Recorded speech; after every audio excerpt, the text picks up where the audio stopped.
every one of these, and we didn't set out to ask for child survivors. We just said, were you a survivor of abuse or sex assault? That's what makes it so powerful. Yes. Because you said, what were you wearing when you were first assaulted? Wow. And even the older girl, the 15-year-old, read her sign.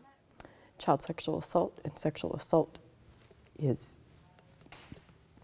something that has been happening inside of communities from every walk and way of life. And at the end of the day, it was never about the clothes. The clothing had nothing to do with whether or not somebody is sexually assaulted as a child. Excuses. And unfortunately, most of the time, all of the excuses put the blame on when God gets hold of them. And that's what Jesus is saying in that passage. But that's an excellent question. Because I work with children.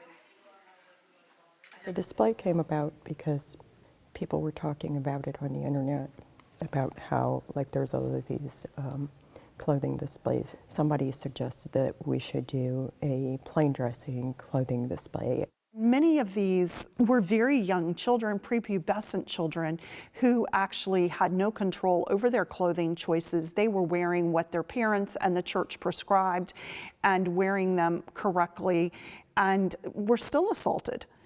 And so we just felt like this is a powerful way to try to start to help people understand that modesty, a head veiling, does not guarantee that you are going to be safe from sexual assault or child abuse. We talk about the statistics and their numbers, okay? So it doesn't mean anything, but when you have something physical here, and because the dress is from the plain community, it shouts, look, this is happening in our community. That's probably the biggest reason is awareness. Well, and I sent, so this is the one that I sent. So this is the I think I feel honored in some ways because people trusted us enough to share their outfits.